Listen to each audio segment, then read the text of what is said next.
And I'm going to make a new addition to the collection of oak trees that I've started to identify on this channel. And red oaks can be found on just about any hike you do.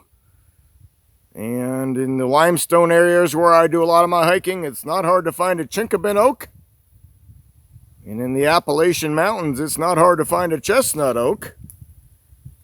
But there are some varieties of oaks that have real special habitats, and that's the only place you're going to find them. The pin oak is one of them, and I've spent some time identifying pin oaks. And this tree, which is not a pin oak, is surrounded by pin oaks. But this is almost a 3-foot diameter swamp white oak. That's right, it's a white oak that lives in swamps. The bark is unlike a white oak. It has many furrows that are neatly arranged. Almost resembles that furrows of a tulip poplar, but a little too light in color to be a tulip poplar. So the bark alone is not enough to really help me identify this.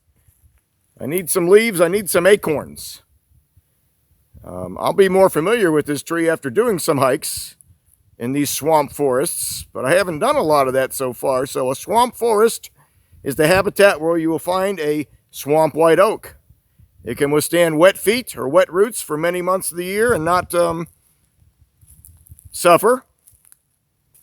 I'm going to walk down this trail here. I'm at Culberson Woods State Nature Preserve in Clinton County, Ohio.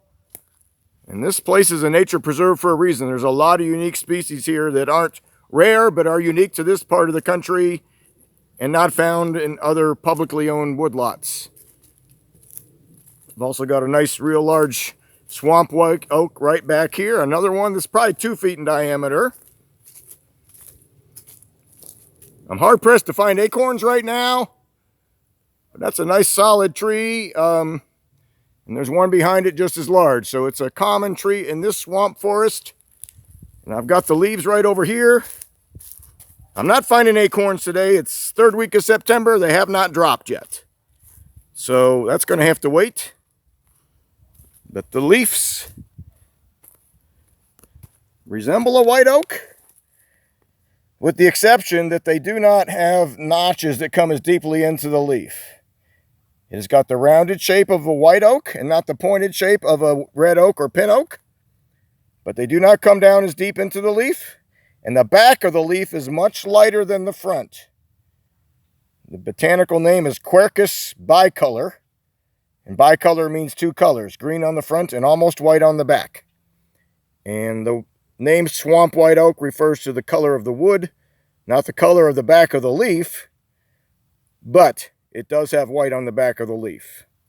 So, a very unique habitat here. I'm finding some sweet gum growing back here. Not enough bark or leaves or fruits for me to do good identification. So I might try to do that later on in this hike if I can find a better example.